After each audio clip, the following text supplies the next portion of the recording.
Quero dar uma boa noite a todos. Essa é a nossa segunda experiência aí, né? Nessa profusão de lives que tomou conta em escala global da humanidade. E nós estamos aqui também toda segunda-feira com a proposta de bater um papo, um bom papo, com personalidades da nossa cidade. Se discute tudo, né, nas lives hoje. Nosso foco aqui é discutir cultura, memória, atualidades, sempre numa perspectiva de valorizar a cultura alagoense, né, e regional, a nossa arte, os nossos poetas, pintores, cantores, compositores. Alagoinhas tem essa profusão de artistas, de gente que tem essa verve, né, criativa, historicamente e na atualidade, né? Então, nós precisamos valorizar e, nesse momento, né, de pandemia, é um momento também de reflexão, de mergulho nessas questões, na perspectiva de buscar novas saídas comportamentais, né, buscar um novo paradigma de sociedade, que é isso que nós esperamos que venha, né, desse processo doloroso que estamos vivendo contemporaneamente. Meu convidado hoje é uma pessoa especialíssima, né? Meu amigo, companheiro de luta, uma pessoa muito querida aqui em Alagoinhas e de uma atuação multifacetada, né? Nós o conhecemos como João Lopes, mas ele é João Lopes Filho. A rigor é João dos Reis Lopes Filho. Né? O nome João dos Reis Vieira Lopes Filho. João dos Reis Vieira Lopes Filho. Então, João, dê o seu boa noite aí aos internautas, aqueles que estão prestigiando a nossa live, para que a gente possa bater um papo aqui descontraído, sem muito rebuscar, sem muito, né, rigor, tudo muito leve aí para a gente ir buscando quem é esse João Lopes, como é que ele se constituiu como pessoa e como é que ele vive hoje aqui na querida cidade de Alagoinhas. Boa noite, Pedro. Boa noite, Mari, que está aí nos bastidores. Boa noite às pessoas que estão assistindo. Quero parabenizar você por essa iniciativa, não é, de tentar aí, nessa pandemia de lives, fazer uma live, como você está propondo, discutindo cultura, uma live mais leve. Estou aqui à disposição para o que vier. João, o Antônio Torres, quando esteve aqui o ano passado, para a Feira de Livros de Alagoinhas, ele conversava conosco ali nos bastidores e com Josival Fagundes, e ele dizia: Alagoinhas ninguém praticamente nasceu aqui, dos que construíram Alagoinhas. Todo mundo veio de fora, né? Pouca gente é originário da terra. Eu acho que isso, a rigor, é a história de praticamente todos os lugares, né? Mas você nasceu aqui em Alagoinhas, mas a origem da sua família é de Entre Rios. É isso? Seu pai veio da cidade de Entre Rios? Meu pai, na verdade, veio de Entre Rios e se estabeleceu aqui em Alagoinhas na primeira metade do século passado, né? E minha mãe veio de Sergipe. Na verdade, minha mãe, minha tia, minha família materna é toda de Sergipe. E se estabeleceram aqui em Alagoinhas há muitos anos atrás também. Alagoinhas virou a terra da oportunidade, né? Depois da construção das estações ferroviárias, né? Depois que nós nos tornamos o maior entroncamento ferroviário do norte e nordeste do país, o comércio cresceu, vieram também pequenas indústrias, e Alagoinhas virou a terra da oportunidade, depois com a implantação do seu sistema educacional atraiu famílias e empreendedores de toda parte. Mas seu pai, além de empreendedor, ele tinha uma oficina, ele também foi poeta. E incrível como você guarda, né, esse acervo da produção do seu pai, e você também publicar, né, João? E é daí que vem o João Poeta? É da verve poética do seu pai? Olha, meu pai era uma figura muito interessante, assim, uma figura muito peculiar. Meu pai foi vinculado ao Partido Comunista, no caso, o Partido Comunista Brasileiro, né? E ele me contava que saiu do partido na época que o partido entrou na clandestinidade, me parece que foi no governo Vargas. Mas se manteve fiel às ideias e tal, e contava muitas histórias a respeito dessa trajetória política dele. Inclusive, ele sempre aplicou injeção de graça, né, gratuitamente, sem cobrar para as pessoas, e isso ele tinha aprendido na época da militância política. Me parece que eles iam para a zona rural e uma das coisas que eles faziam era fazer isso, essas coisas, oferecer esses serviços. Então, meu pai era uma figura peculiar, porque ele era um homem que tinha, no máximo, a quarta série primária, ele se denominava artista e dominava várias artes, tinha, na verdade, uma oficina mecânica ali na rua Marechal Bittencourt, uma oficina muito tradicional, que acorria gente de todas as regiões, e lá engraçado que ele, na verdade, dava manutenção e consertava, fabricava peças para armas do Exército, da Polícia Civil, da Polícia Militar e tal, e tinha esse convívio com essas pessoas, apesar da posição política dele. E o tempo inteiro a gente estava... ele trabalhava, ele lia o jornal com muito rigor, ele lia o jornal diariamente, às vezes naquela época era a Tribuna da Bahia, e o Jornal à Tarde, ele fazia questão de ler esses jornais diariamente, resolvia aquelas palavras cruzadas, aquelas charadas, e ele também recitava poesia. Então, era no próprio trabalho, às vezes eu convivia lá até determinado período, depois eu passei a frequentar com mais frequência, a frequentar com mais assiduidade, e ele sempre falava de poesia, ele conversava sobre poesia, ele conversava com as pessoas, e ele tinha uma peculiaridade. Ele declamava as poesias, como se chama, ele decorava, né? Ele decorava a poesia. Então, ele não lia para a gente, ele apresentava a poesia. E eu era um dos ouvintes privilegiados, porque sempre fui estudioso, acho que ele gostava disso, mas na época eu, na verdade, não gostava. Eu não entendia, não gostava, não entendia aquilo, não gostava daquilo. E ele escrevia todos os dias. Eu lembro que na mesa da casa dele tinha dicionários o tempo inteiro, porque ele tinha coleções de dicionários que ali ficava buscando, porque ele usava um método de fazer poesia que é diferente do meu, mas que era basicamente sonetos metrificados, com rima, com quantidade de sílabas, aquela coisa rigorosa. E eu tenho 14 cadernos, consegui resgatar 14 cadernos de várias épocas que estão aqui comigo, eu posso até mostrar para você, só para... Dá para ver, né? São 14 cadernos, manuscritos, né? E, na verdade, consegui resgatar com meus irmãos. Eu só tinha um, né? Consegui, mas esses todos são 14 cadernos que eu estou tentando encontrar uma forma de publicar. E aí, naturalmente, que como eu sou poeta, mas também não tenho a metodologia adequada para fazer essa leitura, como é que vai ser, como é que ele tem várias versões do mesmo texto.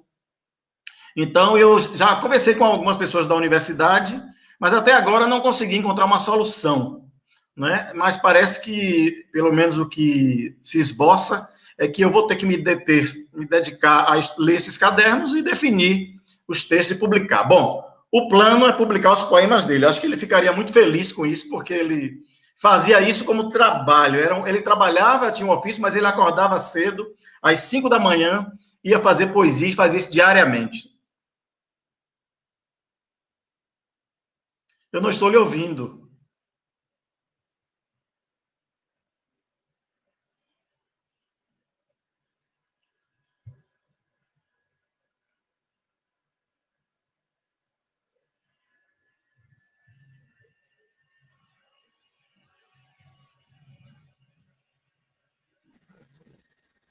Ô, João, ele ficará contente e nós também, né? De ter acesso a essa obra poética, porque também isso conta uma história de um tempo, né?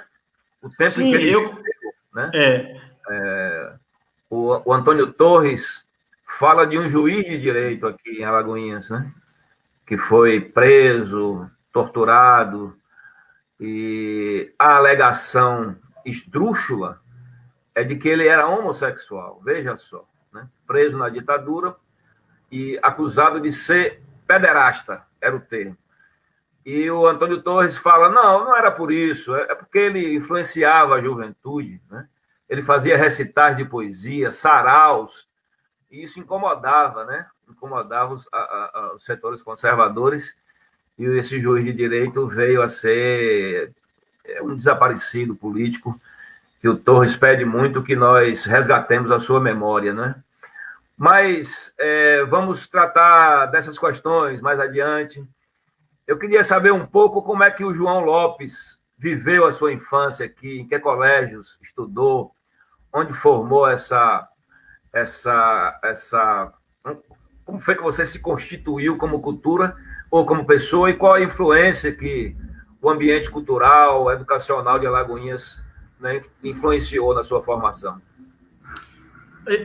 Eu vou retomar um pouco, porque você falou em que sentido, que ligação existe entre esse fato de meu pai ser poeta, ele também ele se considerava artista, não é? Porque ele também fazia uma série de obras lá, elaborava bastante o trabalho dele, fazia, por exemplo, cabo de revólveres, e fazia isso de osso, de madeira, de chifre de boi, de várias, e outras coisas, fabricava peças, fundia peças, niquelava, derretia metais para fazer uma série de coisas. Então, ele se intitulava artista, e eu acho que era mesmo, né? Além de poeta. Mas, assim, essa verve poética, apesar de que naquele momento, para mim, não era, digamos assim, algo que eu gostasse, ela foi, de algum jeito, formativa. Então, eu acho que ela influenciou completamente, digamos, não de forma determinista, mas teve uma influência muito grande para mim, porque eu me tornei poeta logo depois, né? Claro, eu fui assumir isso depois. Inclusive, mostrei os meus primeiros poemas para ele, e parece que ele não gostou muito, porque ele não era um homem de silenciar, mas ele ficou assim em silêncio, não disse nada. Acho que ele não gostou muito dos poemas. Então, você vem daí. Ou então gostou tanto que não teve o que dizer, não teve palavras. Eu não sei, porque, na verdade, fugia muito do modelo que ele utilizava, porque ele utilizava os versos, você vê até na forma, né? No encadeamento, você vê que é tudo muito, até digamos assim, a ocupação da página é quase toda milimetrada pela quantidade de sílabas, pelo trabalho, pelo emburilhamento que ele fazia.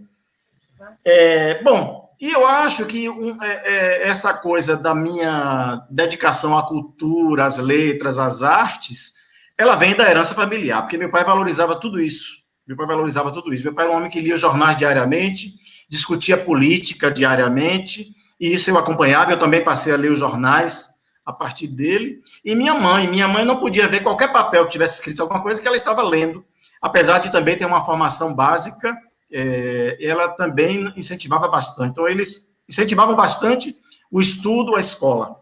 Eles diziam, como a única herança que nós podemos deixar para vocês, nós não temos bens, mas nós podemos deixar a educação. Então, isso era realmente algo que me parece que estava muito presente naquelas famílias daquela época. Então, eu estudei o curso primário na escola Eurea Cravo.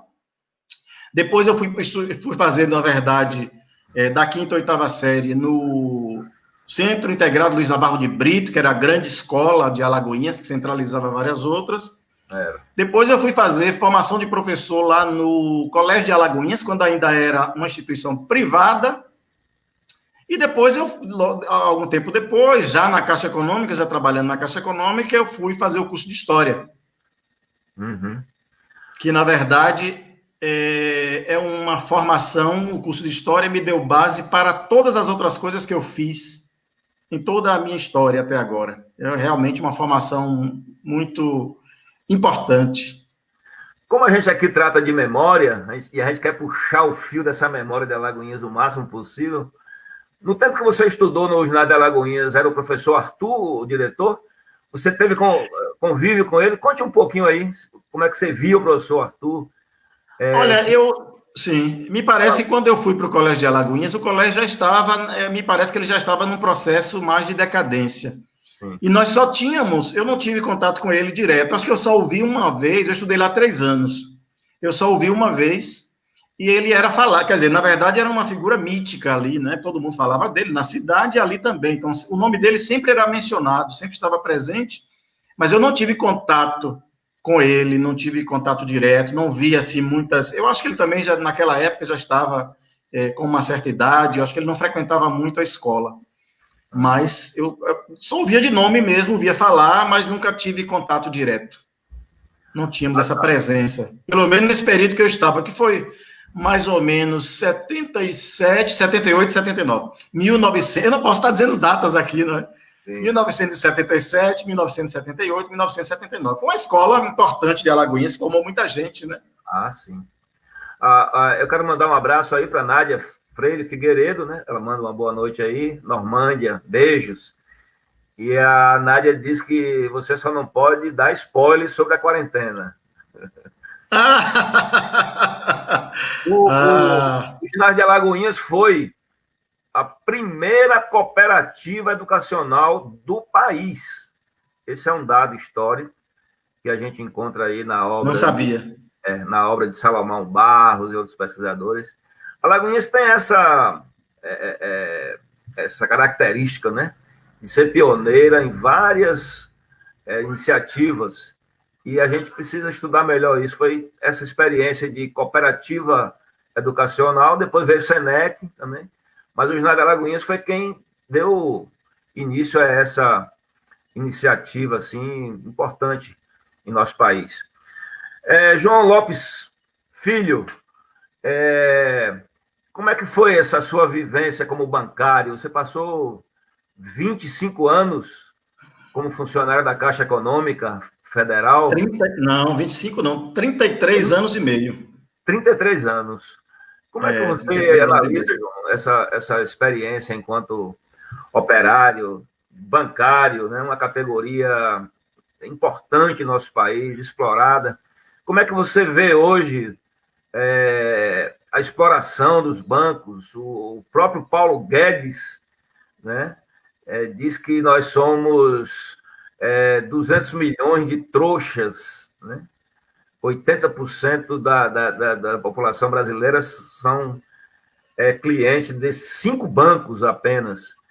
E como é que você, como bancário, enxerga esse momento, essa financiarização do capital que leva a essa crise, né, violenta e que trava, né, a economia e que não abre perspectivas de geração de emprego, renda e de qualidade de vida para a nossa população?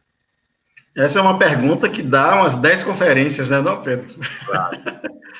Mas assim, eu vivi 33 anos e meio na Caixa Econômica Federal. Eu entrei em 1981. Eu tinha 19 anos. E ali foi a minha formação. Eu aprendi uma série de coisas na Caixa. Na verdade, a Caixa também ajudou a me disciplinar, a me educar. Então, foi uma grande escola para mim.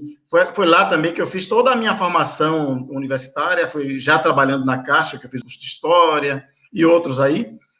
E eu consegui, assim, e também toda a minha história no movimento sindical começou ali, porque eu lutei muito quando nós chegamos na Caixa, nesse período de 1981, começou uma efervescência, até uma das lideranças desse momento era um companheiro seu, Emanuel dos sindicatos bancários e tal, que ainda está na Caixa, me parece, é militante ainda do sindicato. E nós, Emanuel Souza de Jesus, lembro o nome dele, porque ele era uma liderança muito importante daquele momento, das 6 horas.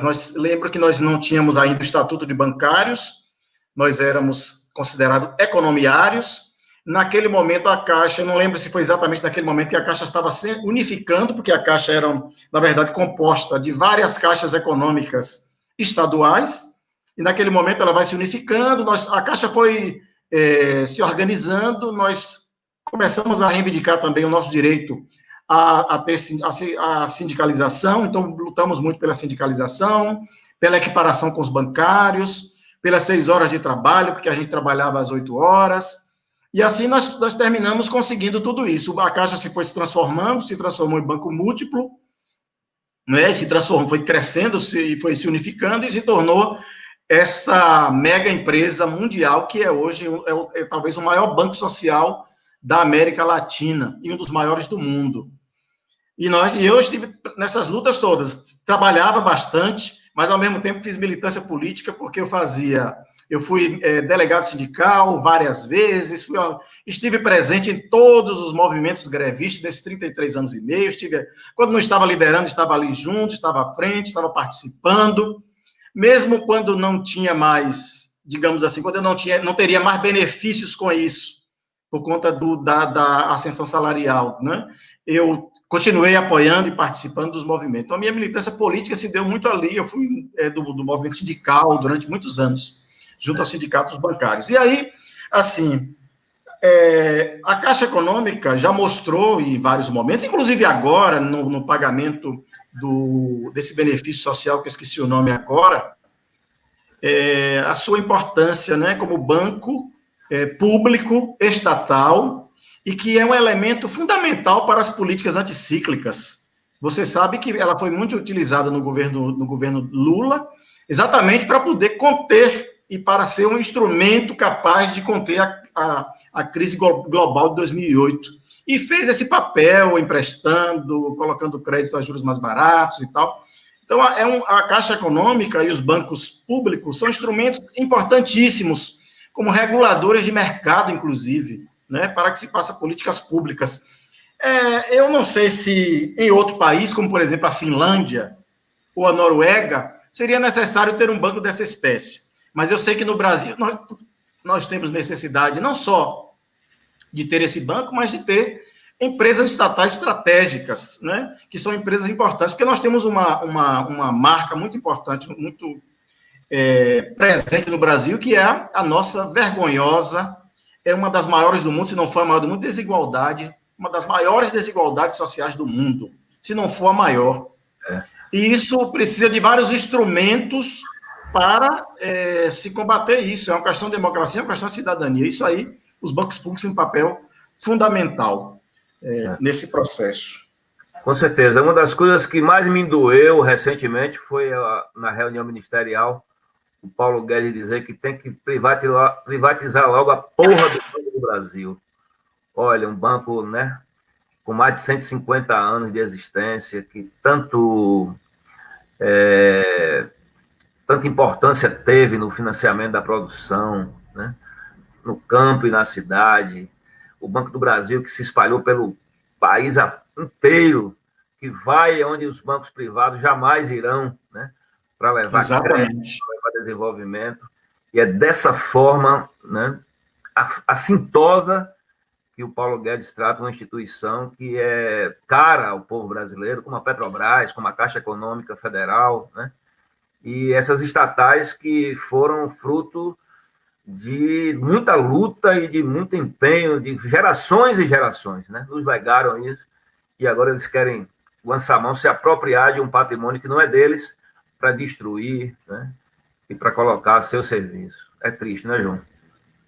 É lamentável que isso aconteça. Nós estamos nesse momento no Brasil, sendo, digamos assim, pressionados por dois fundamentalismos.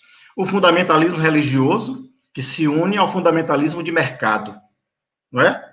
E nós sabemos perfeitamente que o mercado, se não tiver regulação, ele esmaga, como acontece, ele esmaga as populações mais pobres, as populações mais empobrecidas, e a própria classe média, né, que também sofre com esse processo todo. Então, na verdade, o objetivo deles da privatização é simplesmente colocar na mão da iniciativa privada. É um certo fetiche, que eu acho que eles não acreditam que isso funcione, porque até existem economistas também renomados e também, digamos, liberais, que já criticam essas propostas políticas de Paulo Guedes como, digamos assim, anacrônicas. Existem economistas americanos e de vários matizes, inclusive economistas liberais, que já criticam esse tipo de política. O Brasil precisa de empresas estatais para que possa cumprir a sua missão, inclusive a missão constitucional, de redução da desigualdade social. Isso é fundamental. Não é um fetiche, não é porque é estatal, tem que ser estatal, é porque, sendo estatal, é possível produzir de uma outra forma, fazer as coisas de uma outra forma, não visa simplesmente o lucro, mas visa o benefício social. Por exemplo, a Caixa Econômica atende grande parte das pessoas que os outros bancos jamais atenderiam. Com certeza, João. Mas, João, você também foi, me parece que da segunda turma do curso de História, né? Aqui. Sou da primeira turma. Da primeira turma, né? Então, você quase que seria meu colega, porque eu passei naquele vestibular, mas não me matriculei. Eu tinha passado na UFBA no mesmo ano e preferi fazer o curso lá. Mas esse curso de História aqui, né? E os outros cursos de licenciatura têm uma importância grande, não é, João? Você chegou a ser também presidente do diretório acadêmico e aqui os professores que passaram por essa UNEB, né? Os alunos que hoje já são mestres, doutores, são quase 30 anos, né? De uma revolução que às vezes a gente não se dá conta, né? Da importância de professores extremamente qualificados que por aqui passaram, formando essas gerações de pesquisadores, né? De professores, de gente que tem um papel destacado na sociedade, que foi formado nessa UNEB. É uma pena que ela não tenha tanta interação com a sociedade como deveria ter. Hoje o nível de ensino e pesquisa é muito grande, é intenso, é profundo, mas falta essa relação com a sociedade mais próxima, ou seja, a extensão. Não é isso? Como é que você analisa a UNEB aqui em Alagoinhas, na sua relação com a sociedade e sua passagem por lá durante os 4 anos que você passou no curso de licenciatura em História? Olha, eu fui da primeira turma de licenciatura em História da UNEB, daqui de Alagoinhas. Não, na verdade, da UNEB e de Alagoinhas, porque o curso começou, na verdade, a primeira turma de História foi aqui mesmo. Foi. Eu sou da primeira turma de História, sou da primeira turma de pós-graduação, Metodologia do Ensino, Pesquisa, Extensão e Educação. E sou também da primeira turma de Psicologia da Faculdade Santíssimo Sacramento. Você é um pioneiro. Mas, assim, eu acho que, na verdade, a gente ainda não percebe, aliás, a sociedade não percebe a importância que tem a UNEB em Alagoinhas e na região. Porque você veja, toda a transformação, tudo que nós construímos na área de educação de Alagoinhas, algumas universidades privadas vieram depois, faculdades privadas, mas foi através da UNEB. A UNEB formou turmas e turmas de professores de várias áreas, né, aqui em Alagoinhas e na região. Então, ela tem uma importância muito grande no desenvolvimento da cidade. Agora, eu acho que as pessoas não reconhecem isso, a sociedade parece que não percebe isso, a importância que tem uma universidade sediada na cidade, e a importância de uma universidade desse nível, que é uma universidade popular, que absorve a população de baixa renda, uma população majoritariamente negra, uma população também excluída. Então, eu acho que a UNEB digamos assim, tem um valor simbólico muito importante, simbólico e efetivo, né? Porque eu ainda creio que é através da educação que a educação ainda é a melhor válvula de ascensão social que nós temos. Se você olhar para ao redor, se você olhar para todos nós, inclusive, nós vamos ver que se chegamos a algum lugar, foi através da educação. Então, é preciso que haja uma valorização disso. E da universidade pública, porque é a única universidade que faz pesquisa. A universidade privada não faz pesquisa no Brasil, com raras exceções, até por causa dos seus constrangimentos, né, econômicos, porque precisa dar lucro, é uma empresa privada, entendeu? Então, a universidade pública é a única que faz pesquisa, e não existe país, hoje no mundo, a inserção internacional se dá através da ciência e da tecnologia. Então, não existe ciência e tecnologia sem educação. Digamos assim, uma escada, educação, ciência e tecnologia. E é isso que faz o Brasil ter uma inserção internacional, buscar isso e conquistar isso. Quer dizer, é isso que é o diferencial, digamos assim, internacional hoje. É isso, é a tecnologia, é a ciência e tal. E a educação é a base de tudo isso. Então, eu também, na minha trajetória lá, eu sou sempre inquieto, você sabe disso, Então, eu participei das lutas estudantis, eu trabalhava na Caixa, estudava à noite, história, mas sempre participei das lutas estudantis. Então, participei, naquela época, era a Faculdade de Formação de Professores de Alagoinhas, e já o NEB, né, mas era a Faculdade de Formação de Professores de Alagoinhas, só tinha um diretório. O diretório era um diretório para todos os cursos. Eu cheguei a participar de campanhas, e depois eu fui presidente do diretório, acho que me parece que no período de 88, 89, não lembro exatamente, então fui presidente do diretório acadêmico. Depois participei do diretório central dos estudantes. E depois saí, né, fui cuidar de outras coisas. Mas a minha trajetória na UNEP foi participando, organizando, discutindo. Foram momentos de muita luta ali também, né? A UNEB em Alagoinhas sempre se caracterizou por muita atividade política, muita luta para se conquistar e se conseguir uma série de coisas. Com certeza. Muito bem, João. A Jandira Santos aqui diz que passei batido aqui na pergunta dela, na observação dela, numa proposta neoliberal, a privatização é o carro-chefe do Estado, independente de do querer popular. Boa noite, ótimo debate. Obrigado, Jandira. João Lopes, ali no tempo do curso de História, o início do curso foi lá na Praça Rui Barbosa, né, no prédio da Biblioteca Maria Feijó, e aquele auditório pegava fogo, né? É uma profusão de debates intensos, né, acalorados. A campanha das diretas já passou por lá, a primeira campanha da Frente Brasil Popular, que o presidente Lula disputou, passou por lá, o auditório lotado de estudantes, de professores, de cidadãos, trabalhadores, e o Poetas do Povo. Foi um momento de muita efervescência cultural, né, que se viveu ali naquele período. Talvez não tenha sido esse o motivo dessa falta de relação com a sociedade, o fato de a UNEB ter ido para longe, né, do centro, lá na área no campus onde ela funciona hoje. Mas aquele período foi marcado por essa efervescência, né, política e cultural, de que nós todos participamos, né, fomos protagonistas, e que merece... aquele período é objeto de pesquisa de alguns estudantes aí do curso de História da UNEB. Não é isso, João? Exatamente. Na verdade, a UNEB, ali na Praça Rui Barbosa, onde é a atual biblioteca pública, ela foi palco de uma efervescência cultural, política enorme, não é? Muito antes. Eu, inclusive, participei de muitas coisas ali, participei das Semanas de Artes, timidamente também tive poemas expostos lá, naqueles momentos.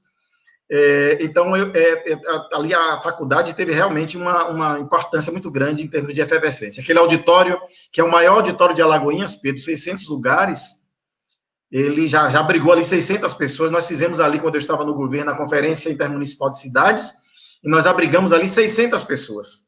Então, colocamos 600 cadeiras. Então, é um auditório, assim, muito... Infelizmente, está abandonado durante 4 anos, né? Já foi deixado abandonado no governo de Paulo César e continua abandonado no governo do prefeito Joaquim. O auditório está lá, sem absolutamente ocupação. Mas, assim, falando sobre a UNEB, eu acho que a UNEB precisa se aproximar da sociedade. As universidades precisam, inclusive, para que as pessoas entendam a importância e passem até a defender. A universidade precisa mostrar que veio e o que faz. E acho que tem eu já reclamei disso lá, inclusive, no evento, até não gostam, às vezes, mas eu acho que tem uma distância, por várias razões. Não sei se é a questão territorial mesmo, a distância territorial, porque a UNEB fica muito distante do centro da cidade, né? Na verdade, fica quase fora da cidade, mas dentro do território do município. Mas eu creio que faltam ações que tragam mais essa presença da UNEB para a sociedade. É uma das poucas coisas que eu vejo que acontecem, claro, tem outras que eu também não sei, mas uma que eu visualizo é o caso da professora Maria José Oliveira, que a gente tem que dar o crédito. Maria José Oliveira Santos é professora do curso de Letras, e é quem tem feito essa ponte entre os poetas de Alagoinhas e a UNEB. Ela está sempre fazendo isso, então é uma coisa que a gente tem que também ressaltar, né? Bom, deve ter outras iniciativas que a gente não conhece. Agora, de modo geral, realmente eu acho que você tem razão, a UNEB está muito distante. Como demais as outras faculdades daqui também, mesmo aquelas faculdades que às vezes estão no centro da cidade, tem uma relação muito restrita com a cidade, né? Eu acho que uma aproximação possível seria a publicação dos trabalhos de pesquisa, né? Os trabalhos os TCCs, trabalho de técnico de conclusão de curso, muitos desses trabalhos, e agora o curso de mestrado, já vai ter doutorado também. Já tem doutorado. Já tem doutorado, E os estudantes pesquisam muito Alagoinhas. Eu fui procurado recentemente pela mestranda Elisângela, e a gente ficou ali conversando, ela me procurando informações, e ela está estudando sobre a marcha da família com Deus e pela liberdade, aqui em Alagoinhas, né, que aconteceu. É curioso, né, as conclusões que ela vai chegando, porque é interessante que a marcha aqui não foi antes do dia 31 de março de 1964. Ela aconteceu aqui em Alagoinhas para comemorar o golpe. Veja que coisa interessante. E ela me dá conta de algo assim que me surpreendeu muito, porque ela dá conta da participação do ex-prefeito Murilo Cavalcante nessa marcha. E, ora, o Murilo foi preso, desceu para a capital, foi interrogado, e voltou filiado ao MDB, que em tese era oposição, né? Só tinham dois partidos, a Arena e o MDB, e o Murilo teria participado, né, dessa marcha, que foi uma comemoração ao golpe. Então, são questões que esses estudantes vão trazendo à tona, trazendo à luz, que nos interessa bastante, né? Tem essa importância também ao NEB. Fora o grupo que surgiu de lá, o GPEA, que é um grupo de pesquisadores que pesquisam Alagoinhas, todos da turma de 2005, que faz um trabalho extraordinário, já publicaram livros, né? Depois veio a fundação, a editora da Fundação Iraci Gama, presidida pela Eliana Batista, e que os meus 2 livros ficaram a cargo dessa editora, né? Editora da Fundação Iraci Gama, que a Eliana esteve à frente e cuidou de tudo. Eu só tive o trabalho mesmo de escrever o livro.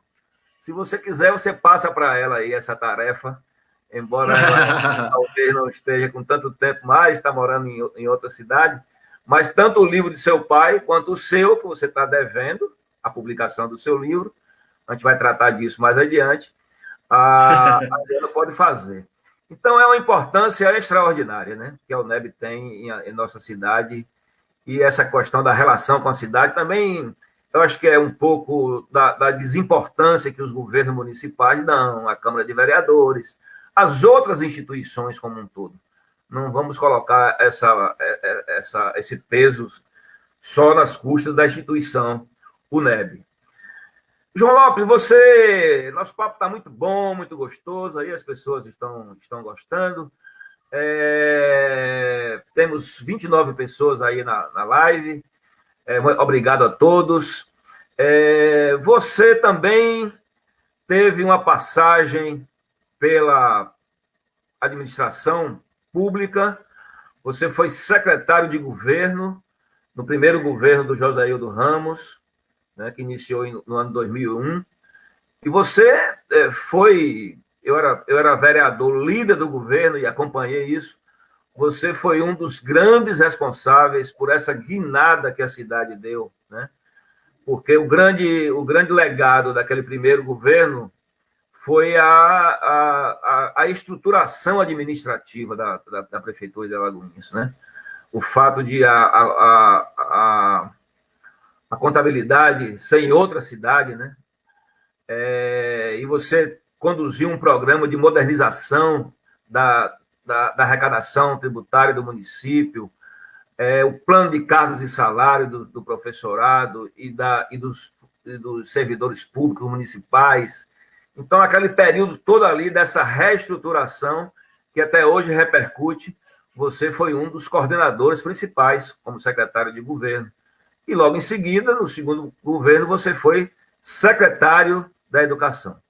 Então, nós temos aí o João Lopes bancário, o João Lopes professor, o João Lopes licenciado em História, e temos esse João Lopes também, que tem uma importância grande como gestor público, pelas contribuições que deu à administração naquele período importantíssimo de transição entre uma Alagoinhas que estava estagnada, que estava desesperançosa, a autoestima em baixa da população, para recuperar, né, esse papel de vanguarda do nosso município, e ela atingiu o estágio a que atingiu com essas iniciativas tomadas naquele primeiro governo. Você fala um pouco, João, dessa experiência? Rapaz, aquela experiência ali, ali foi um mestrado, um doutorado, um pós-doutorado, tudo junto, né? Foi. Você acompanhou um pouco dessa história, nós chegamos terra arrasada. Foi. Eu lembro que, aliás, eu acho que eu não falei publicamente disso, poucas vezes alguém me perguntou sobre isso. Eu, aliás, passei 10 anos sem falar sobre isso publicamente, mas você é uma das primeiras pessoas que me permitem falar sobre isso. Foi uma experiência extremamente interessante, né? Eu estava na Caixa Econômica, fui cedido pelo Ministério da Fazenda, autorizado, para poder ir para a Prefeitura ocupar a função de secretário de governo. E nós encontramos terra arrasada, a verdade é essa, né? Terra arrasada, 4 meses de salários atrasados dos funcionários públicos, os funcionários sem crédito na praça. Encontramos o lixo na rua, inclusive eu sempre passava Réveillon fora. Nesse ano eu não pude ficar aqui exatamente porque precisava coordenar a parte de reportagem fotográfica que ia ser feita nas ruas. E eu lembro que eu morava na rua Joel de Carvalho, próximo daqui de onde moro, e quando eu fui para a prefeitura, eu vi o lixo, eu chegava lá, olhava debaixo lá embaixo, naquele semáforo que tem ali, no início da Carlos Gomes, nós olhávamos a Juraci Magalhães inteira com lixo na rua. E assim estava na cidade inteira, lixo na rua, maternidade interditada, postos de saúde fechados, escola sem terminar o ano letivo, sem concluir o ano letivo, uma série de coisas, dívidas não escritas, em resto a pagar.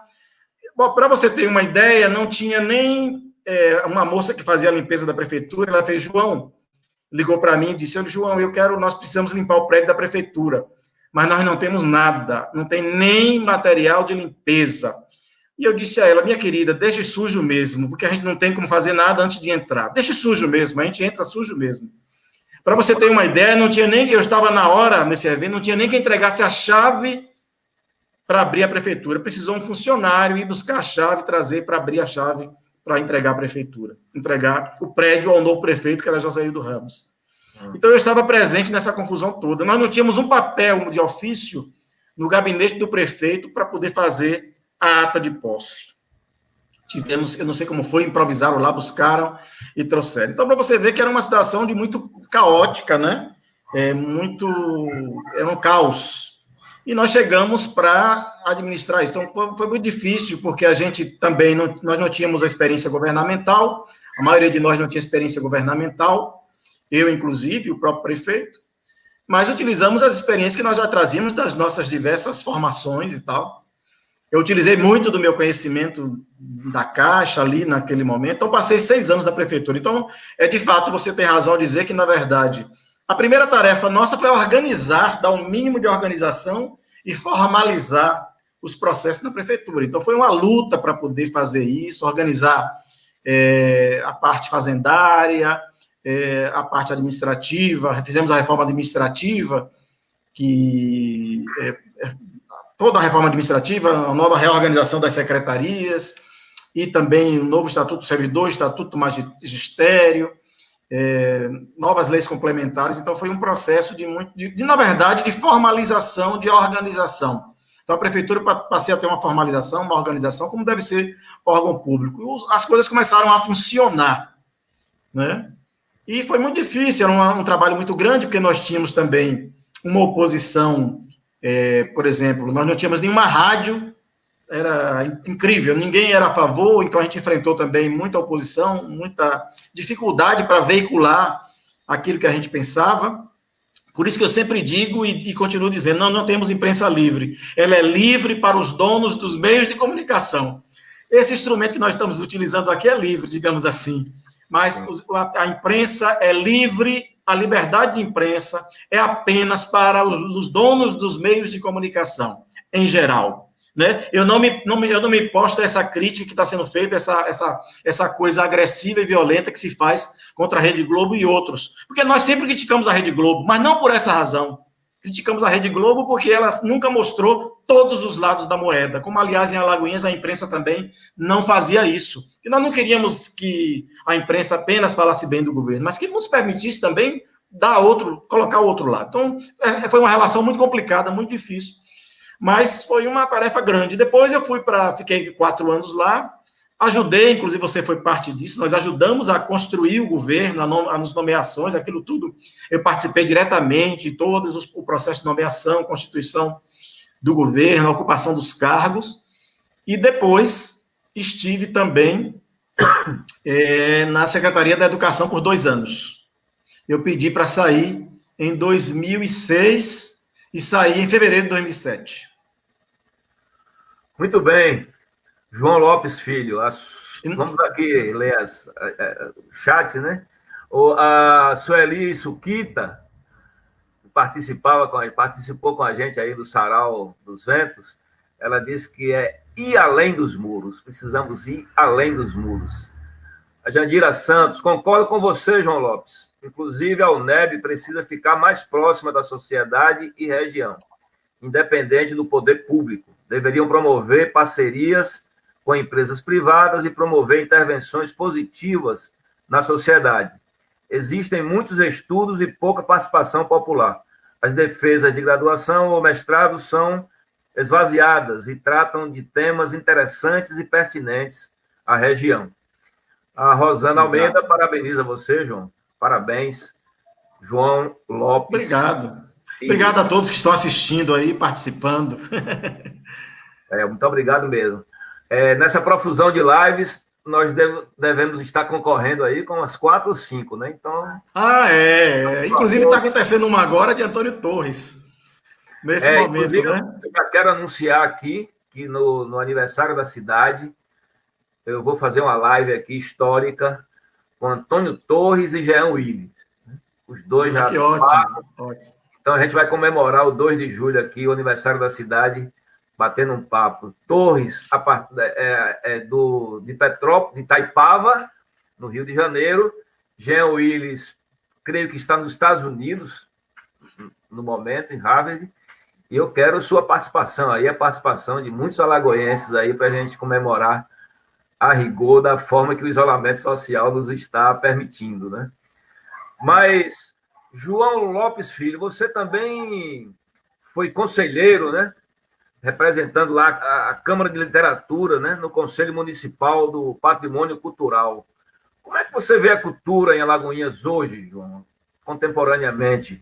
Quais são os nossos problemas, entraves em relação ao patrimônio cultural, patrimônio natural, patrimônio imaterial?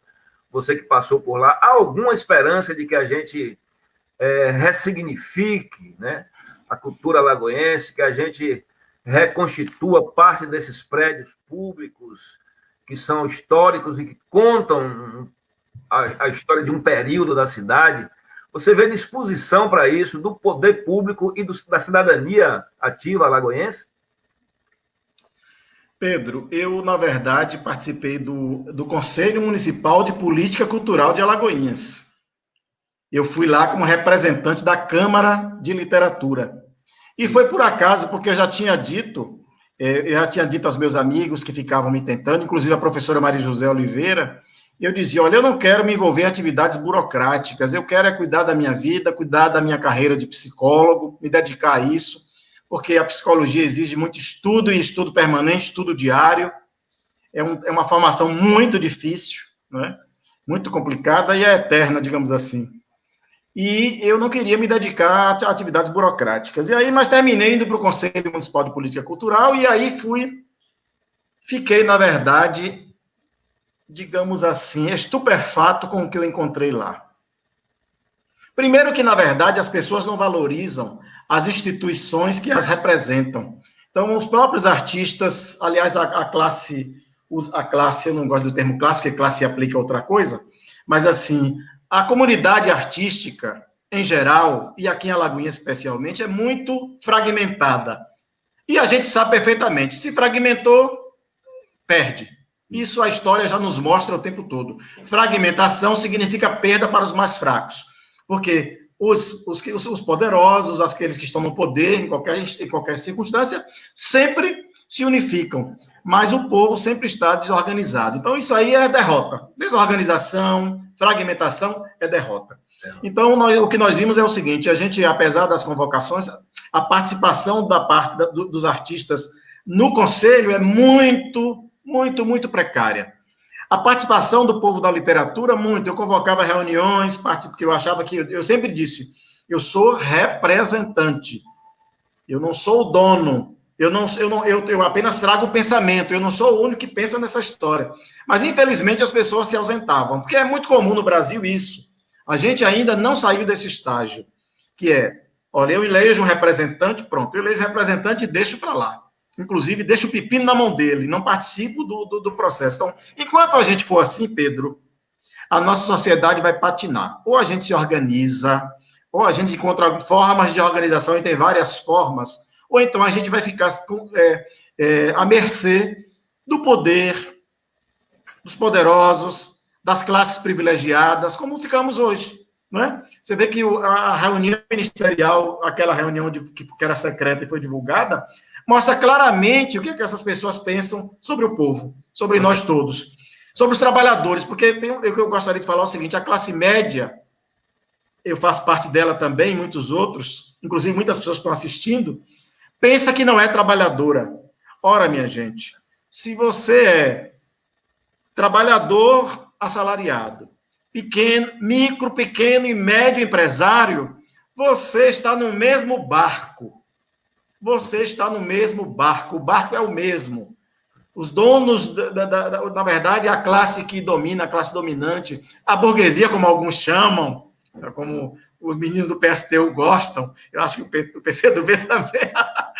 Então, eles são os que dominam. E a sociedade é preparada para isso, é preparada para que haja esse domínio. Então, as brechas que nós temos são muito poucas. E nós não aproveitamos as brechas. Por exemplo, no Conselho Municipal de Cultura era uma brecha onde a gente poderia aproveitar. Eu acho que se a gente tivesse uma presença maior das pessoas, a gente poderia fazer muita coisa. Mas, infelizmente, as pessoas se ausentam. A secretaria também, de algum jeito, não apresentou projetos, pelo menos no período que eu estava lá. Nós terminamos apresentando projetos à secretaria, para que a secretaria, em função do vácuo, nós apresentamos. Mas, assim, é muito precário. Primeiro, o conselho completamente informal ainda, Pedro. Não é possível que um órgão da administração pública tenha um nível de informalidade daquele. Até hoje, eu não sei como é que está, mas nós tínhamos documentos que estavam na mão de presidentes, de conselheiros, não tínhamos toda a documentação disponível. Às vezes, falta uma série de formalidades. E nós, no período que eu estava lá, eu e outras pessoas, que é a Eliana Batista, o próprio Jean, Lito Silva, Gian de Crédito, que era o presidente, e outros, sim, o nosso trabalho foi no sentido de formalizar, de organizar o conselho, para que ele possa funcionar melhor. E aí a gente procurou dar transparência, fazer reuniões abertas, com participação das pessoas, mesmo que elas não participassem, mas as reuniões eram abertas, e hoje, inclusive, a gente vê que parece que essa tradição foi jogada no lixo, porque a gente não sabe das reuniões do conselho, elas não são publicizadas, e a lei manda publicizar. Então, é um instrumento de controle social que nós não aproveitamos. Com relação a essas coisas todas, a cultura de Alagoinhas, eu acho de uma precariedade incrível, não tem uma proposta, não tem projeto. Infelizmente, eu acho que não conseguiu fazer nada, inclusive, mesmo que a professora Iraci, eu sei que a professora Iraci tem desejos, tem vontade, expressou isso, mas isso precisa ser levado à efetividade, precisa ser feito, e não foi feito.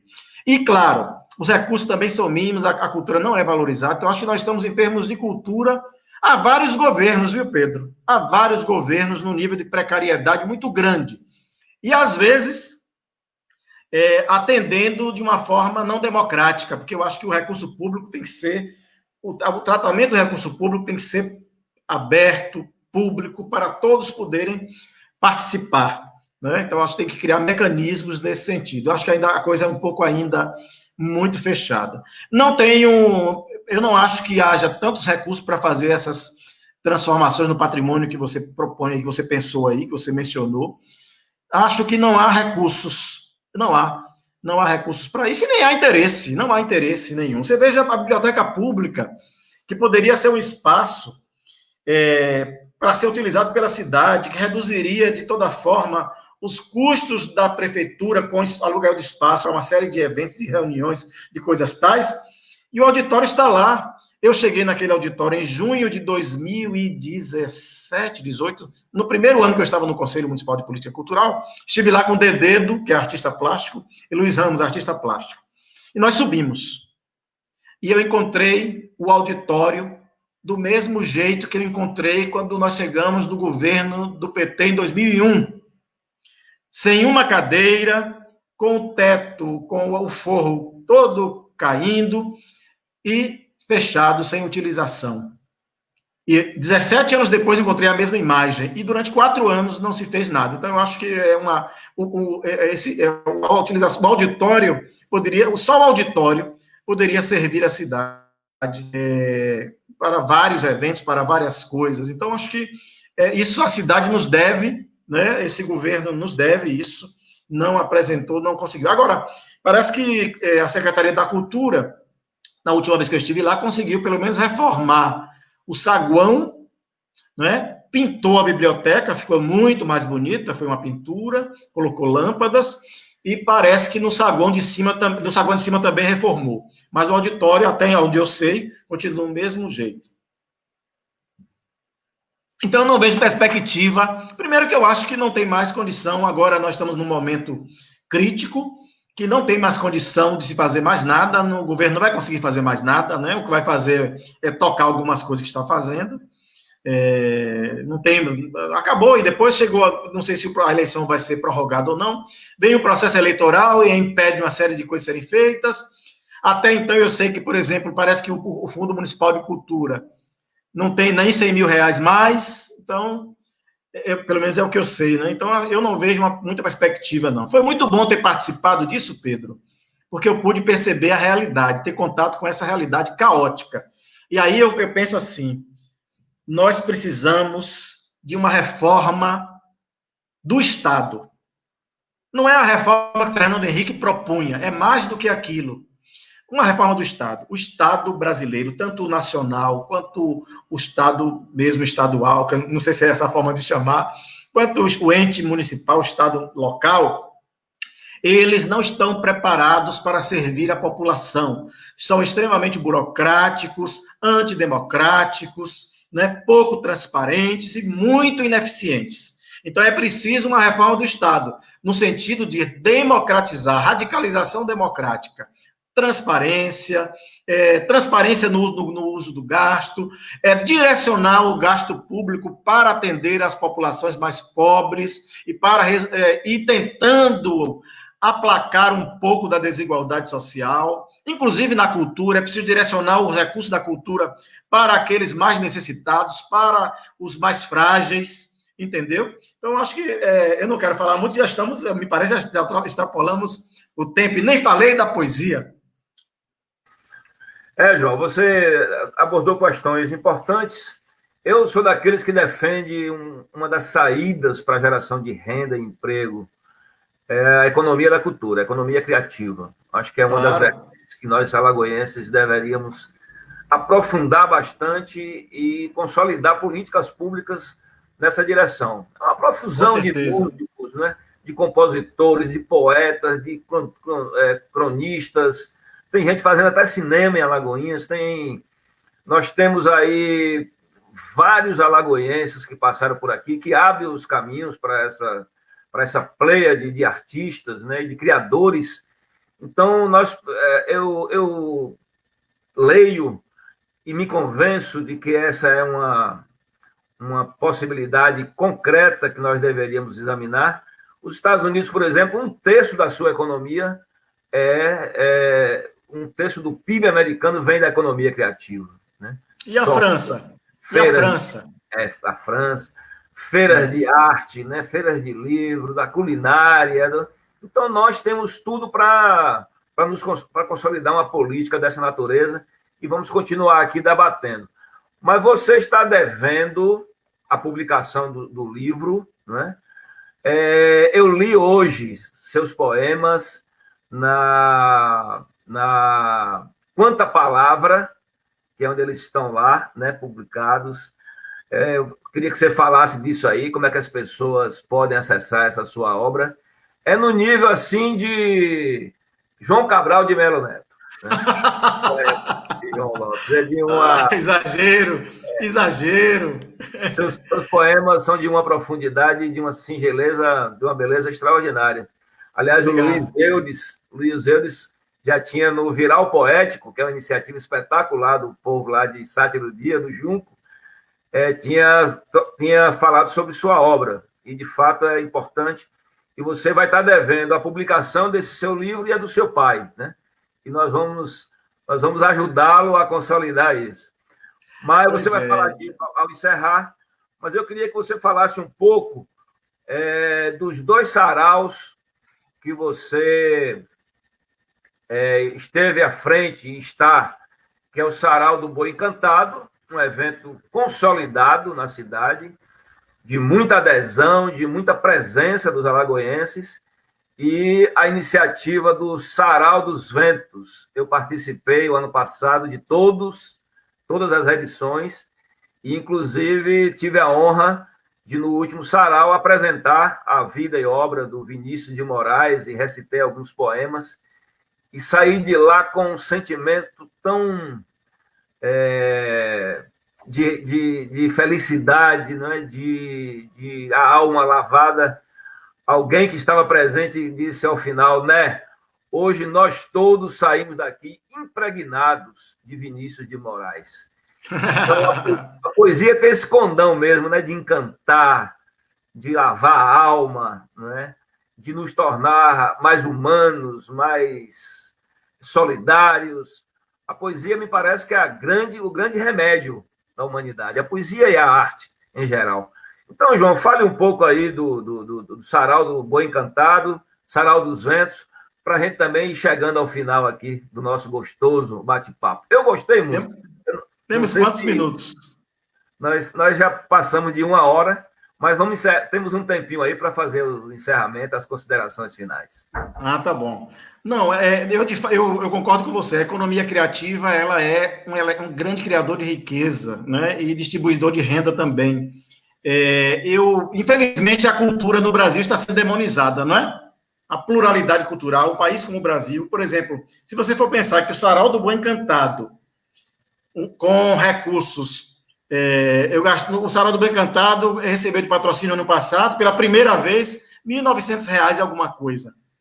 Com isso, nós pagamos, nós conseguimos pagar fotógrafo, pagar o professor que vai fazer a oficina, pagar eletricista, compramos algumas coisas no mercado, ou seja, para que haja um sarau, por exemplo, precisa muitas mãos trabalhando, então isso tudo gera renda, e, portanto, gera riqueza. Então, é uma coisa, eu estou falando de uma ação mínima, pequena, né, que é o sarau e tal. Mas, meu livro, as pessoas me cobram isso há muito tempo, eu escrevo desde 17 anos, tenho mais de 500 poemas aí guardados, e tenho um blog que é www.quantapalavra.blogspot.com www.quantapalavra.blogspot.com. Então, lá estão meus poemas, alguns, não estão todos, inclusive está desatualizado, mas as pessoas me cobram muito isso, a publicação do livro. Hoje mesmo recebi essa cobrança, você está me fazendo, outras pessoas estão me fazendo. Mas eu achava que eu não estava pronto, Pedro. Eu achava que eu precisava de aperfeiçoar o meu processo criativo, a minha poesia. Eu acho que uma coisa é quando qualquer pessoa pode e deve escrever para guardar nas suas gavetas, para ficar ali. Outra coisa é quando você se apresenta publicamente como se inserindo na comunidade artística, como poeta, por exemplo. Então, eu acho que é preciso apresentar algo minimamente elaborado e que minimamente lhe satisfaça. Então, hoje eu acho que eu tenho poemas suficientes para fazer um livro, já estou trabalhando nisso de algum jeito e vou publicar em breve, assim que seja possível, fazer algo presencial, né? Então, eu estou trabalhando nisso, começando a pensar, elaborar, revisar e vou construir essa ideia. A outra é o sarau. Primeiro, eu avisar logo, pode ser que não dê tempo, vamos ter o próximo Sarau dos Ventos, o 11º. Nós fizemos ano passado, Pedro, 10 saraus dos ventos. Muito bom. Sem gastar um centavo. Fizemos os saraus em residências, depois passamos a fazer no Engenho Velho, depois fizemos no Gastrô. Então, é importante também que vocês lembrem do Engenho Velho e do Gastrô. Os dois estão fazendo serviço de comida delivery. Engenho Velho e Gastrô. Essa é uma forma de retribuir a acolhida que eles nos deram ano passado. Então, nós trabalhamos, nós estivemos ocupando os espaços sem custos para nós lá, e fizemos 10 saraus. Vamos fazer, estamos relutantes com relação a esse ano, mas a gente vai começar a fazer o próximo sarau, vai ser dia 19 de junho, uma sexta-feira, nós vamos trazer Paulo Leminski. Então, 19 de junho, Paulo Leminski, né? Nós vamos trazer Paulo Leminski, tem outras propostas aí. A gente vai fazer o Sarau dos Ventos, vamos retomar o Sarau dos Ventos virtual, e vamos fazer um Sarau do Boi Encantado, que é o 7º, não, é o 6º, vai ser o 6º sarau agora. Uhum. Vai ser virtual também, porque eu creio, por enquanto, que não é possível fazer nada presencial desse nível este ano. Então, a gente vai fazer, vai retomar o Sarau dos Ventos, mensal, virtual, né? E vai fazer o Sarau do Boi Encantado também virtual. Então, essa é a ideia. E 19 de junho, estou anunciando pela primeira vez, nós vamos fazer o próximo Sarau dos Ventos. Então, o Sarau dos Ventos é um processo, para as pessoas que não sabem, onde nós nos reunimos para debater, discutir, pensar sobre a poesia de um poeta. E aí a gente conversa, discute, não é um evento acadêmico, é um evento de fruição da poesia. Então, as pessoas podem participar livremente, podem participar à vontade, às vezes também participam as pessoas da academia, então a discussão é muito múltipla, variada. E o Sarau do Boi Encantado já é uma outra forma, o Sarau do Boi Encantado já é uma outra vertente. Ele é anual, nós já fizemos 5 versões, teve um ano que nós não fizemos, então são 6 anos de Sarau do Boi Encantado e 5 versões, e vamos fazer a 6ª versão do Sarau do Boi Encantado esse ano. O Sarau do Boi Encantado, ao contrário, ele sempre tem um convidado, não sei se a gente vai conseguir manter isso, mas é para que nós possamos mostrar a poesia local, os poetas novos, poetas locais, sendo poetas ou pessoas que escrevem, não importa. Nós apresentaremos poesia. Tanto o Sarau dos Ventos quanto o Sarau do Boi Encantado são especializados em poesia. Será que a gente vai ser expulso?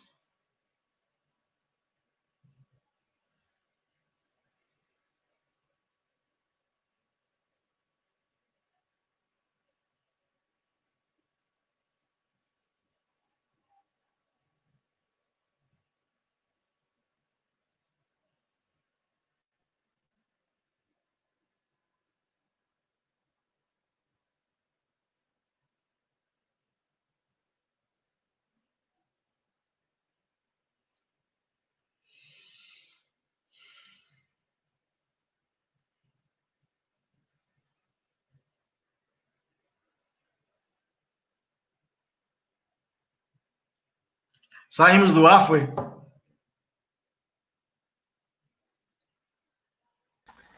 Um probleminha técnico aqui, mas vamos retomar.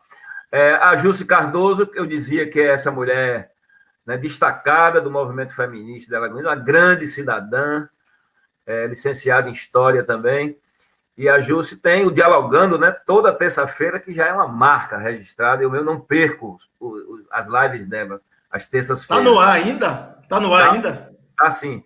E a Jússi diz aqui o seguinte, se der tempo, ela disse que está excelente o nosso debate, obrigado, Jússi, e ela disse, se der tempo, pede para o João Lopes Filho fazer um breve comentário sobre os cantores e cantoras da cidade. Qual a percepção dele sobre esse segmento artístico? Ah, nós também, João, eu deixo aqui antes de você responder a pergunta aí da Jússi, a observação dela, dizer da campanha, né, do Edmilson do Lebuan, Edmilson faz um evento anual com os artistas da cidade, e ele faz uma campanha para arrecadação de alimentos. Muitos artistas, né, com essa pandemia, passando dificuldades, e quem puder doar cesta básica, mantimentos, lá do Lebuan, né, que fica lá na Avenida Joseph Wagner. Então, nós temos um tempinho ainda, você pode responder aí a argumentação da Jússi, e a gente vai partindo aí para as considerações finais. Temos quantos minutos ainda? Fique à vontade, João Lopes Filho. Não se preocupe com o tempo. A gente precisava de 2 horas, viu, Pedro, para conversar muita coisa. Bom, é o seguinte, o que eu percebo sobre o segmento, eu percebo que é desorganizado, como todos os outros. E quando a gente é desorganizado, a gente perde. Porque, às vezes, fica assim... tem aquelas pessoas próximas do poder, né? Que, digamos assim, conseguem determinadas coisas em qualquer lugar. Então, na verdade, eu acho que é um segmento desorganizado. E sem organização, não consegue nada. Isso é geral, né? E parece que isso não muda muito. Agora, o que eu acho é o seguinte: o governo municipal deveria ter uma preocupação, um projeto claro, aberto, público, para atender todos os artistas que vivem da arte. Tem muitos artistas que não vivem da arte, mas tem artistas que sobrevivem da sua arte. Deveria ter um projeto no sentido de permitir a manutenção dessas pessoas, pelo menos durante um período.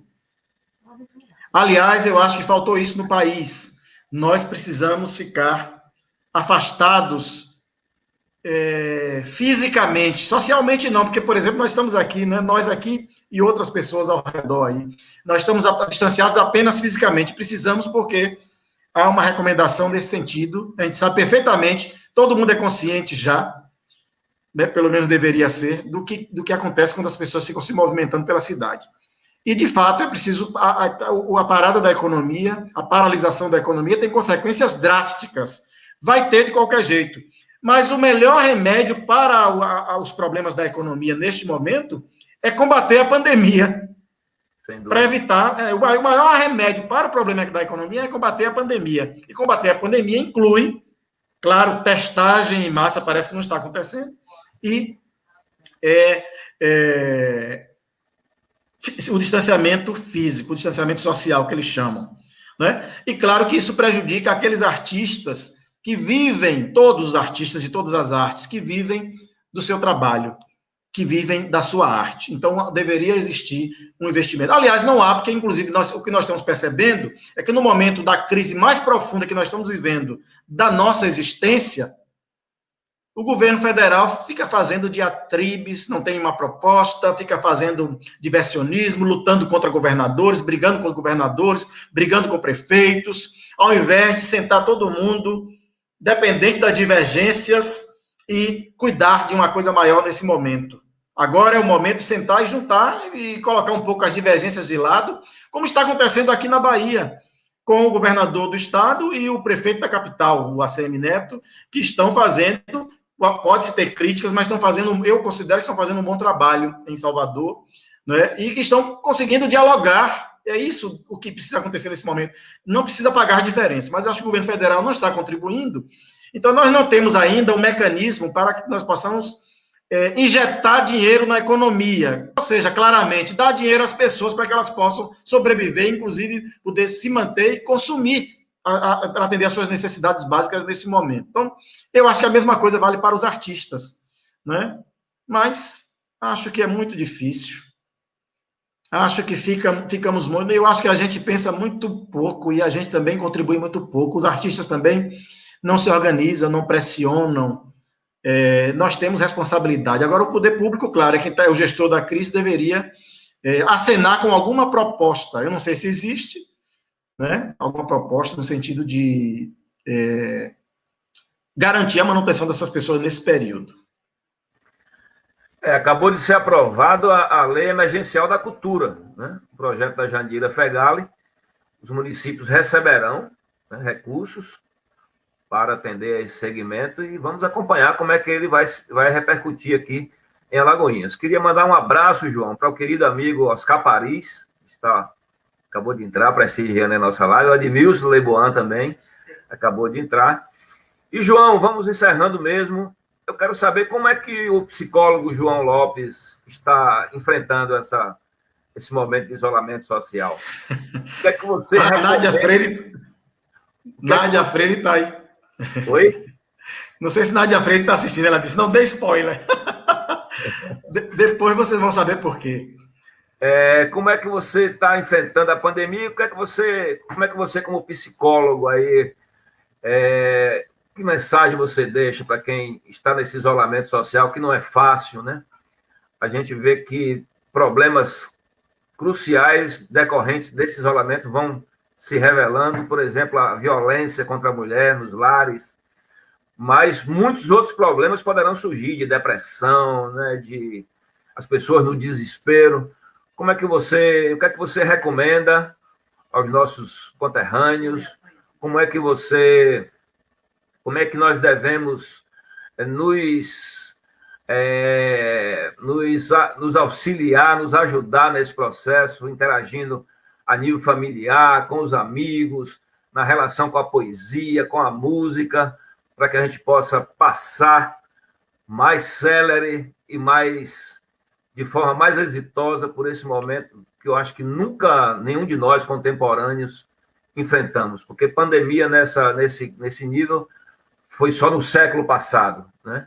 Então, essa experiência aí, ainda década de 20 do século 21, estamos sendo contemporâneos dessa tragédia que se abateu sobre a humanidade. Eu queria ouvir o psicólogo João Lopes Filho sobre essa questão. Olha, Pedro, eu não gosto muito dessas, assim, dar uma receita, porque, na verdade, não existe receita e cada um vai ter que encontrar as suas soluções, não é? Não existe uma solução que valha para todos. Até porque nós não tivemos uma vivência de algo desse tipo. Nós estamos todos experimentando, inclusive eu próprio e todos nós, uma coisa completamente estranha. Onde foi que nós já ouvimos o mundo inteiro parar, as cidades pararem, parar toda a movimentação das pessoas, as pessoas terem que ficar confinadas em casa, e ainda mais com todo um sofrimento ao redor. A gente não pode esquecer que nós já morreram mais de 20 mil pessoas no Brasil, e parece que nós não chegamos ao pico da pandemia. Então, tudo isso gera uma série de expectativas negativas, uma série de sofrimentos nas pessoas com relação ao futuro, ao que vai acontecer depois, né? Então, essa é uma coisa que é inevitável. As pessoas... Temos quanto tempo, Pedro? Eu não estou lhe ouvindo. Mas, assim... Pode prosseguir. Não estou lhe ouvindo. Bom, ouvi agora. Então, na verdade, não tem muito a receita. Agora, a gente sabe perfeitamente que, nesse momento, as pessoas estão muito juntas em casa, ou, inclusive, estão sozinhas. Então, todas aquelas coisas que estão lá, digamos, mal resolvidas, mal arrumadas, elas vão aparecer, né? Eu estava lendo A Peste, que é um livro de Albert Camus, que é meu escritor favorito, e ele mostra como o gênero humano, ele conta um pouco da história da peste que aconteceu em Oran. Na verdade é uma ficção, né? Ele escreveu depois da Segunda Guerra Mundial, e mostra como o gênero humano vai aflorar do gênero humano tudo aquilo que é bom, e nós estamos vendo muita coisa boa aflorando, e todas as coisas ruins também vão aflorar. Nós estamos vendo aí muita coisa ruim. Você falou de uma delas, por exemplo, a violência doméstica, que vai explodindo porque as pessoas estão muito ali juntas, confinadas naquele lugar. Então, isso é possível que haja um aumento desse tipo. Mas também é um momento que as pessoas que podem ficar em casa, elas podem aproveitar esse tempo e estabelecer uma rotina. O que eu penso é isso, uma rotina. Porque se você não ficar achando que está de férias e tal, é melhor que você vá fazendo uma rotina e vá vivendo cada dia.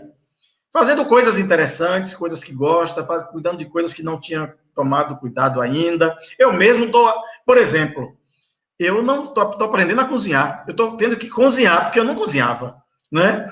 Eu não cozinhava. Não sabia absolutamente nada.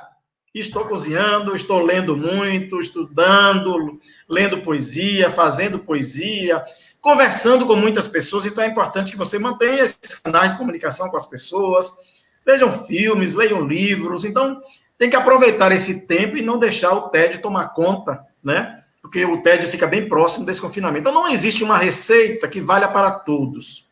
Cada um vai encontrando aí o seu caminho, vendo que coisas você faz que lhe agradam, que você gosta, que você pode fazer em casa, que lhe fazem bem.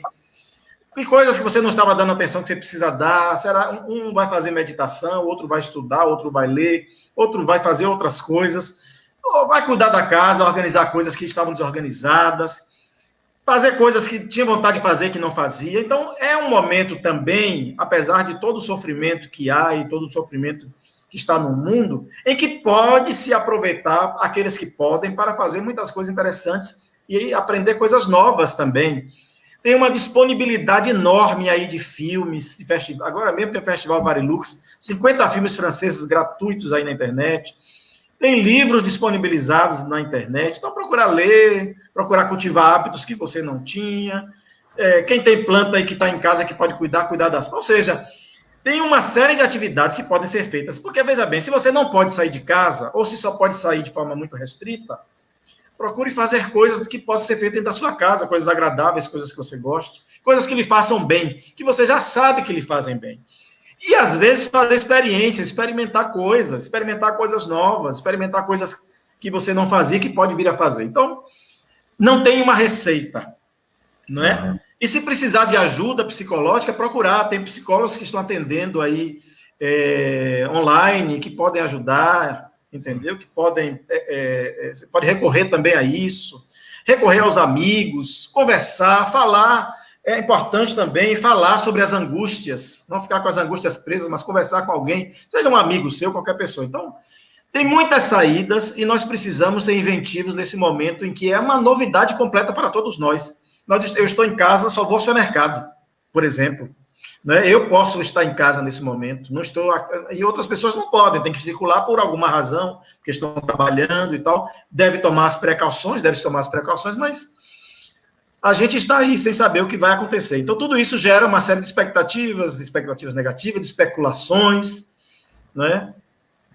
Procure dormir também, né? Essa coisa de dormir é importante, se alimentar bem, cuidar do corpo, cuidar de si, se cuidar. Cuidar dos outros, cuidar dos seus familiares, dos seus amigos, ligue para os seus amigos, cultive para os seus amigos. Então, eu não estou querendo dar receita aqui, não.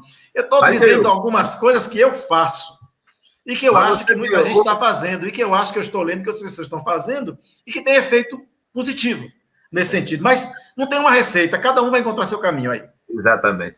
Eu mesmo, se seguir metade do que você falou aí, já estou... João, estou muito feliz com sua presença. Estou muito agradecido por você ter atendido aí meu convite. Alagoinhas pôde conhecer, né, um pouco mais desse poeta, agente público, animador cultural, e que tanto tem feito pela nossa cidade, né? Tanta importância tem. E nós temos centenas, milhares de alagoenses, né, com esse mesmo espírito, com essa mesma disposição de construir uma cidade melhor, mais humana, mais feliz, né? Com menos desigualdade social. E eu espero, João, que a pandemia seja uma grande lição. Estamos todos nessa expectativa, né? Tem até um termo aí que é o novo normal. O novo normal. Vamos nos debruçar muito sobre essa temática. Então, a minha felicidade, João, é muito grande. Eu creio que todos que nos assistiram também gostaram muito da sua participação. E deixo aí o espaço aberto para as suas considerações finais, para uma mensagem, para o que você quiser falar. Abra seu coração e fale ao povo de Alagoinhas, sua terra. Mas primeiro eu quero parabenizar você por essa iniciativa, que eu acho importante que a gente faça o diálogo, né? Eu até recentemente mandei para você algumas propostas, comecei a pensar discutindo com um amigo meu, conversei sobre algumas propostas que eu entendo que são importantes para um governo de Alagoinhas, mandei para você, mandei também para o menino do PSTU, Fabrício, com quem eu sempre tenho conversa com ele, Fabrício Rocha, e aí são ideias que eu acho que é importante Acho que são um pouco inexequíveis, porque quase ninguém assume essas propostas, mas eu acho que é importante que a gente vá veiculando isso, né? Porque a gente precisa construir algo melhor. Eu agradeço pelo convite, por ter participado, foi bom demais, me senti muito à vontade, gostei da ideia, gostei da proposta, só achei que o tempo foi pouco, mas podemos fazer mais. Agradecer as pessoas que assistiram, as pessoas que estão prestigiando, aos amigos, às pessoas que estão aí acompanhando a gente, as que fizeram perguntas, as pessoas que fizeram comentários. Agradecer a Mari aí, que eu sei que está nos bastidores. E agradecer a você. Parabéns pela iniciativa. Me senti muito à vontade, foi uma conversa muito boa. Né? Você é um homem interessado na história e na cultura de Alagoinhas, e eu acho que isso é importante. Muito bem, João. Vamos fazer uma homenagem a você aqui. E quando acabar a homenagem, encerra a live. Ninguém vai falar mais nada. Bom. Vou ler um poema seu aqui, que extraímos do Quanta Palavra. Asas. Ganhei asas nos infinitos sem flâmulas. O jazz arrebenta, castiga, traduz, induz, enquanto as últimas palavras queimam a pele úmida. A medida dos quilômetros expressa a estrada, ignora o tempo. Estrelas são pretéritas, trafegam a colar, transbordam o pensamento. É tudo que escapa, enlaça, nos lança na imensidão. Assim, seu existir tornou-se música e me desperta todas as manhãs. 16/7/2018. João Lopes Filho. Pessoal, muito obrigado. Obrigado.